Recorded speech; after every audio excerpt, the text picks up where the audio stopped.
trained muscle by most people, it's also one of the more stubborn muscle groups to develop. Why is this? Well, mainly because aimlessly picking up a dumbbell and curling it likely isn't going to be enough to provide you with the biceps development you're looking for. Instead, you need to pay close attention to how exactly you're performing your biceps exercises and use a more methodological approach when training them. Take this video of me curling for example. If you can't spot at least 2 of the mistakes I'm making, then chances are you're probably doing one of them, which might very well be the mistake sabotaging your growth. Therefore, in this video, I'll go through 5 of the most common mistakes people make that hinders biceps growth.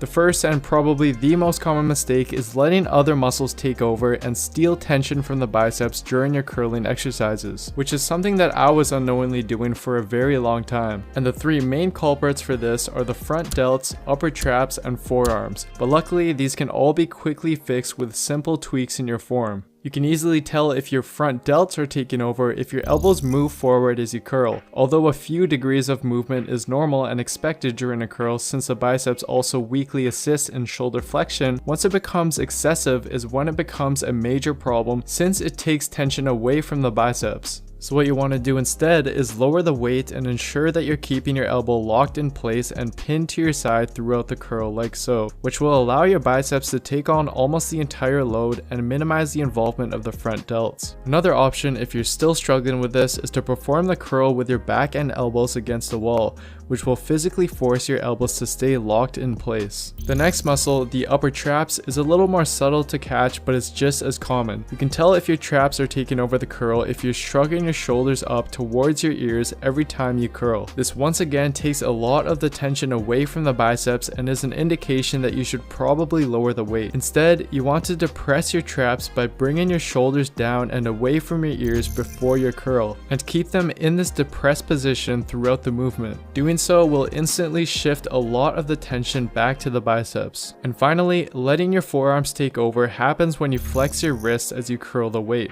This not only shifts tension away from the biceps, but also puts your wrists at a mechanical disadvantage. Instead, you want to keep the wrists in a neutral or slightly extended position to both increase wrist stability and place more tension on the biceps.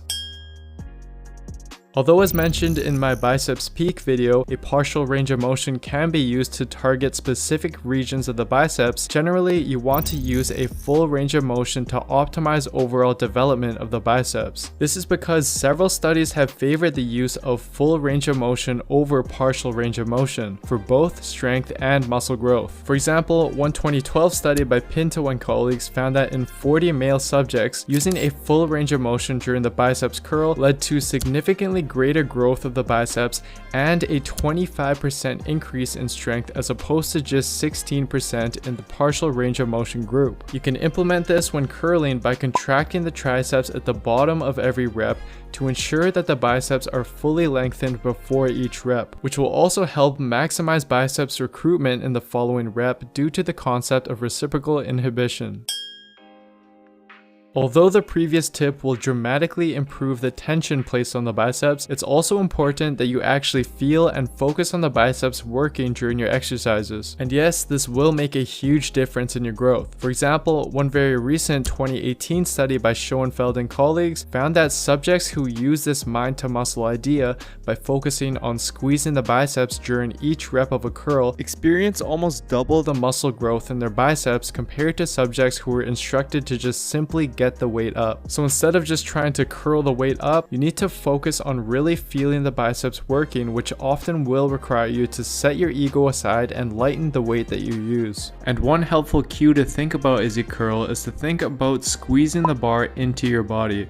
So think about squeezing your biceps to move the bar towards your body as opposed to thinking about just simply lifting the weight. Doing so will help enhance the contraction of your biceps during each rep. I've made this point clear in a few of my past videos that in order to get well-rounded development of the biceps, you need to train both the short head and the long head. We can emphasize the short head more by utilizing biceps exercises where the elbows are moved in front of the body, which causes the long head to enter active insufficiency. Exercises that accomplish this are spider curls, preacher curls, chin-ups, and so on. And on the other hand, we can emphasize the long head more by utilizing biceps exercises where the elbows are moved behind the body. Exercises that accomplish this are incline dumbbell curls, behind the body cable curls, and drag curls. But rather than trying to perform all these exercises, I suggest that for those past the beginner stage, you can include 1 to 2 exercises for the short head and 1 to 2 exercises for the long head in your overall routine, and focus on progressing these movements over time.